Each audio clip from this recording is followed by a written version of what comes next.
మంత్రులు, ఎంపీలు, ఎమ్మెల్యేలు, అలాగే అధికారులు, ఇంకా ఎంతోమంది స్వచ్ఛందంగా ముందుకొచ్చి పనిచేస్తున్న వీళ్ళందరి నిరంతర శ్రమ కృషి ఫలితంగా ఈరోజు విజయవాడ ఊపిరి పీల్చుకోగలిగింది. ఇంకా పూర్తిగా ప్రజలు ఈ వరద సృష్టించిన విషాదం నుంచి బయటపడక ముందే, ఇంకా వరద పూర్తిగా పోకముందే జగన్మోహన్ రెడ్డి ఈరోజు గుంటూరు జైలుకి వెళ్ళి బురద రాజకీయం చేయటం మొదలుపెట్టాడు.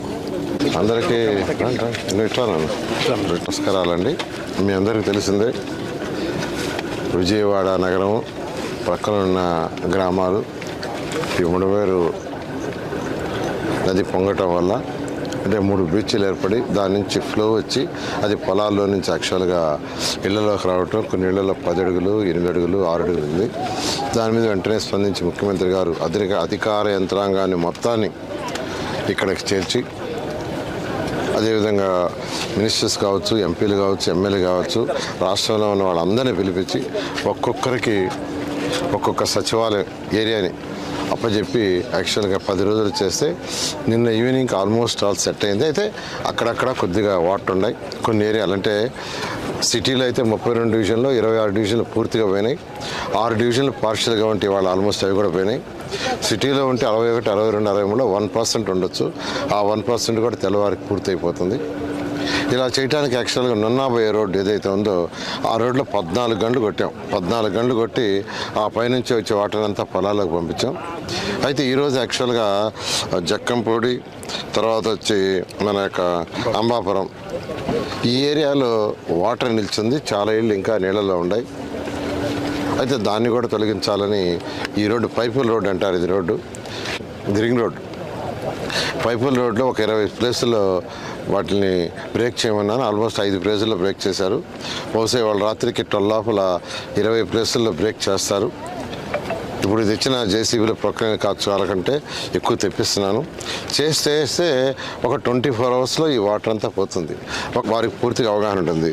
అందుకని నేను కూడా వాళ్ళ యొక్క సపోర్ట్ తీసుకొని, వాళ్ళ యొక్క అవగాహన తీసుకొని ఏ ఏరియాలో బ్రేక్ చేస్తే వాటర్ బయటికి పోతుంది, ఏ ఏరియా ఎక్కువ ఇళ్ళు ఉన్నాయి, ఎక్కడ ఫస్ట్ వాళ్ళని ఇచ్చేయాలనే దాంతో చేస్తున్నా. వాళ్ళందరూ కూడా సపోర్ట్ చేస్తున్నారు.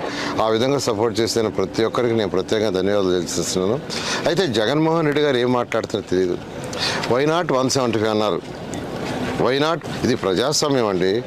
ప్రజాస్వామ్యంలో బాగా చేస్తే 10% యాక్చువల్గా ప్రతిపక్షానికి ఇస్తారు. కొన్ని కంట్రీస్లో 10% రావాలని పెట్టారు, కానీ ఇక్కడ 11 నుంచి కూర్చున్నారు. అంటే 10% కూడా రావాలి. 10% రావాలంటే 17.5, 18 రావాలా? అంటే ప్రతిపక్ష హోదా కూడా ఈ రాష్ట్రంలో ప్రజలు జగన్మోహన్కి ఇవ్వాల. అలాంటి వ్యక్తి ఈరోజు మా ముఖ్యమంత్రి మీద 24 గంటల కష్టపడే ముఖ్యమంత్రి మీద అడ్మినిస్ట్రేషన్ అంటే నెంబర్ 1 భారతదేశంలో అన్ని రాష్ట్రాల సీఎంలకు తెలుసు, ప్రజలకు తెలుసు. ఆయన్ని కామెంట్ చేస్తాడు పరిపాలన తెలియదని. అసలు ఆ పదం వాడటానికి అనర్హుడు. చంద్రబాబు నాయుడు 3 నెలల్లో మంత్రులతో, మినిస్టర్లతో ఎన్ని రివ్యూలు చేశాడు, ఎన్నిసార్లు డిపార్ట్మెంట్ వచ్చేసారు, ఎన్ని గంటలు చేశారు, ఆయన క్యాలిక్యులేషన్ తీసుకోమనండి. 5 సంవత్సరాల్లో జగన్మోహన్ రెడ్డి ఎన్ని డిపార్ట్మెంట్లని ఎన్నిసార్లు ఎన్ని గంటలు చూసుకోమనండి. రివ్యూ చేయకుంటే ఎలా జరుగుతుందండి? సీఎం గారు ప్రతిరోజు మార్నింగ్ ఈవినింగ్ ఫీల్డ్ మీదకి వెళ్ళిపోతున్నాడు. ప్రజలను అడిగి సమస్యలు తెచ్చుకుంటున్నారు. ప్రజాప్రతినిధులు, ఎంపీలు, ఎమ్మెల్యేని అడిగి సమస్యలు తెచ్చుకుంటున్నాడు. మళ్ళీ తిరిగి వస్తున్నాడు. 9 o'clock కలెక్టరేట్కి వచ్చి అందరిని పిలిచి, అధికారులని, ప్రజాప్రతినిధులు పిలిచి ఇన్స్ట్రక్షన్స్ ఇస్తున్నాడు రేపు ఏం చేయాలని. జగన్మోహన్ రెడ్డి ఎప్పుడైనా అలాంటి వరద వస్తే చేశాడండి? గుట్టిన అలా హెలికాప్టర్లు తిరిగాడు, వెళ్ళిపోయాడు. అధికారులకు ఎవరికో ఒక్కరికి ఇన్స్ట్రక్షన్ ఇస్తాడంట ఆయన మిగతా వాళ్ళందరికీ ఇవ్వాలంటే ఎమ్మెల్యేలకి, ఎంపీలకి, మినిస్టర్లకి, అందరికీ, అధికారులకి. అది పరిపాలన కాదు. కాబట్టి ఆయన ఒక్క మాట అంటే ఒక్క మాట కూడా మా ముఖ్యమంత్రి మీద అనే హక్కు లేదు. ఈరోజు ఆయన ఎక్కడికి పోయాడు?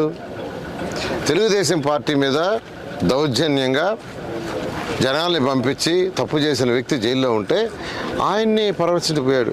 అదే టైం ఇక్కడ స్పెండ్ చేయొచ్చు కదా. ఇక్కడికి వచ్చాడు, ఒక 5 నిమిషాలు అట్లా తిరిగాడు, వెళ్ళిపోయాడు. మళ్ళీ ప్రతిపక్ష హోదా కావాలంట. ఎవరిస్తారంటే 10% ఇచ్చి ప్రజలు ఇవ్వాలా. నువ్వు సీఎంఓ కాదు, ప్రతిపక్ష హోదా కూడా పనికిరావని ఇస్తే గమ్మునుండాలి. ఇంకా 5 ఏళ్ళు గమ్మునుండి ప్రజా సమస్యలు ఏదంటే ఎత్తి చూపించి ప్రజల మధ్య తిరుగుతూ చేస్తే అది నెక్స్ట్ 2029లో ఒక్కటంటే ఒక్క సీటు కూడా రాదు. 0 సీటుతో ఆయన ఇంటికి పోవటం, ఆల్రెడీ ఇంటికి పోయాడు. ఇంకా పూర్తిగా పార్టీని క్లోజ్ చేసి పోవటం జరుగుతుంది. ఇవాళ కావాలి ముఖ్యమంత్రి గారు ఆదేశించారండి. రేపు ఈవినింగ్కి 99% అయిపోతుంది. ఏదంటే ఎల్లుండి చేస్తారు. అయిన తర్వాత యాక్చువల్గా ముఖ్యమంత్రి గారికి అనాలిసిస్ చేసి సబ్మిట్ చేస్తాం. దాని మీద వారు డెసిషన్ తీసుకొని అనౌన్స్ చేస్తే 17 నుంచి సుమారుగా 17, 18 నుంచి యాక్చువల్గా డిస్ట్రిబ్యూషన్ చేయడం జరుగుతుంది. తొందరలో ఇవ్వాలని ఎన్యూమరేషన్ నిష్పక్షంగా చేయమని యాక్చువల్గా ఆదేశించారు.